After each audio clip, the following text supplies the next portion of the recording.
มาสงขะมาสงขะมาสงขะพ่อแม่พี่น้องผู้ทำยินกูก็กูก้นค่ะจำหนังได้ยินและได้ยินมาใครย้อนต่อแต่ใครในขึ้นก้นวัน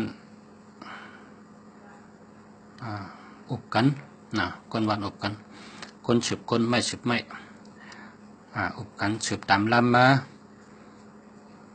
มีมาเต็มเมื่อก่อนนะเป็นก็ใครในเฮาก็ใครในสู่เจ้าเนาะใครในลองว่าเสือเผือกวิกจ่าเสือเผือกเจ้าวิกจ่าเสือเผือกเจ้ามูลใหญ่ของน้องคำหลงเสือเผือกเจ้าเสือเผือกมหาราชาเจ้าราชามหาเสือเผือกเนาะเป็นมีกัดถางเจ้าว่ากัดถาบ เสือเผือกนี่นะนะโมตัสสะภะคะวะโตอะระหะโตสัมมาสัมพุทธัสสะ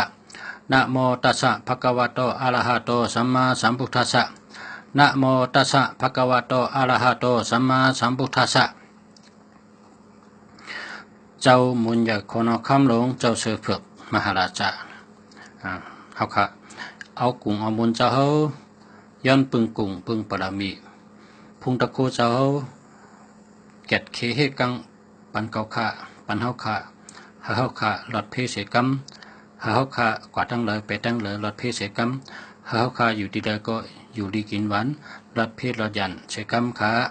เฮาขาเหตุการณ์สังก็เฮาขึ้นอย่ามาทรงเสกำขาเหตุการณ์สังก็เฮาอ่องเป้เป็นเสกำขาสาธุเจ้าสาธุโตกูกัดหนังผีโตกูหลีหนังเจ้ากูเข้าเถินก็เผาเหมาหันกูดัดกันกูเมื่อกูถอดเสือรู้มึงงากูออกสีป้าเผาอยู่ท่าแฮนตายกัดเสียกัดพอหลอดกลางคืนในหลอด7 กำตาเขาอยากด้วยเหลือนพอตาอยากด้วยเหลือนแล้วก็ตืบตีน3 กำออกกะพอเขาออกกะนี่เฮ็ดสังก็เขาเป้เป็นกูเมียวหลัดว่าเนื้อกำผะสัมปุติปาเนี่ยอันใหญ่หรือเก่าในมีเหลือนก็พอเหลือเสียเหลือนเนี่ยเพิ่มจะเปี้ยงเก่าไรเก่าเป้เป็นกูไผ่เก่าเป้เป็นกูนาเมืองเก่าเป้เป็นกูไผ่เก่าเป้เป็นกูตั้งวันไหนเสียตืบตีน3 กำออกกะเป้เป็นอ่ะพอกะกลางคืนนะพอกะกลางวันจำขึ้นว่าแทงพอกะกลางวันโตกูกัดหนังผีโตกูหลีหนังเจ้ากูเข้าเถินก็เผาเหมาหันกูลัดกันกูมือกูถอดเสือรู้มึงงากูออกสีป้าเผาอยู่ท่าแฮนตายกัดเสียกัดว่าจังไงหลอด7 กำตึบตีน3 กำตาเขาอยากด้วยตาวันตาเขาอยากด้วยตาวันเมื่อตาเขาอยากด้วยตาวันเสียเขาลัดว่าเนื้อกุนกำผะเนื้อกุนจำปุติปาเนี่ยเก่าใหญ่เลยเปิ้นเก่าเป้เปิ้นตั้งหลายอันใหญ่เลยเก่ามีตาวันก้อยอันใหญ่เลยเก่าอันสูงเลยเก่ามีตาวันก้อยหรือเสียตาวันเก่าเป้เปิ้นกูเกาะเก่าเป้เปิ้นกูไผ่เก่าเป้เปิ้นกูปะเก่าเป้เปิ้นกูนาเมืองเก่าเป้เปิ้นกูเมียวพระมาเนี่ยกว่าพอกว่ากลางวันเขาก็เปเปิ้นนะอันนี้เขาขาจำด้วยเนี่ยพอเขาขาเตกะย้อนดีเนี่ยพอเขาหลัด7 กำเหตุการณ์เนี่ยพอกะลัดต่อเจ้านี้เนี่ยฉันบ่ฉันบ่สายอ่ะตีนก้นบ่ฉันค้างบ่ฉันอย่างกูเขาหนานะกูเขาทนพุ่งใหญ่น่ะเสือเผือกเนี่ยเสือเผือกเนี่ย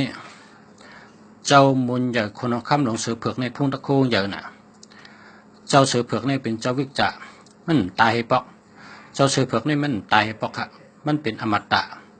มันตายให้ปอกมันเป็นเจ้าวิจาต่อเร็วก็มันตายเจ้าเสือเผือกนี่เจ้าเสือเผือกนี่นุ่มตาเสียเจ้าเสือเผือกนี่แก้งตาลาอยู่ดีลอยชาวเมืองเนี่ยมันจะแก้งตาลาเลย5 ปากปีนะ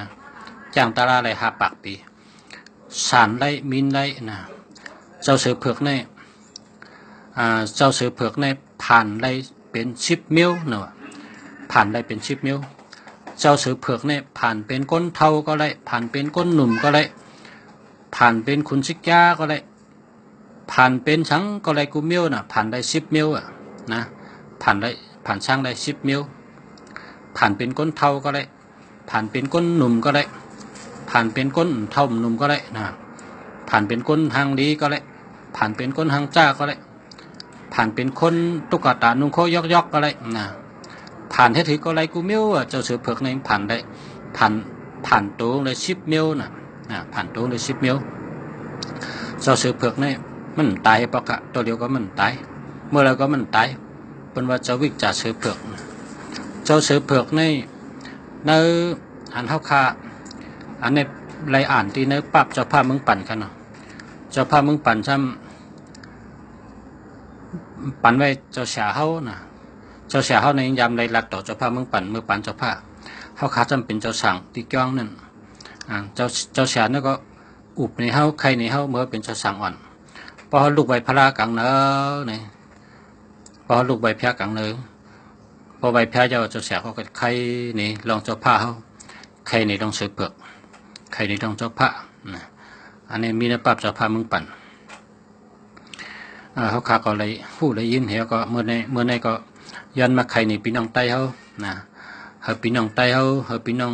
เจอคือเขาได้หูได้ยินเพราะว่าตั้งหูในมีไว้พอเผยมีจึงก็ออกมาใครในกันฮะเนาะอันนี้ก็ใครในคนสู่เจ้าก้นสืบก้นไม่สืบไม่ต่อแต่ใครในกันฮะเนาะเจ้าสือเผือกได้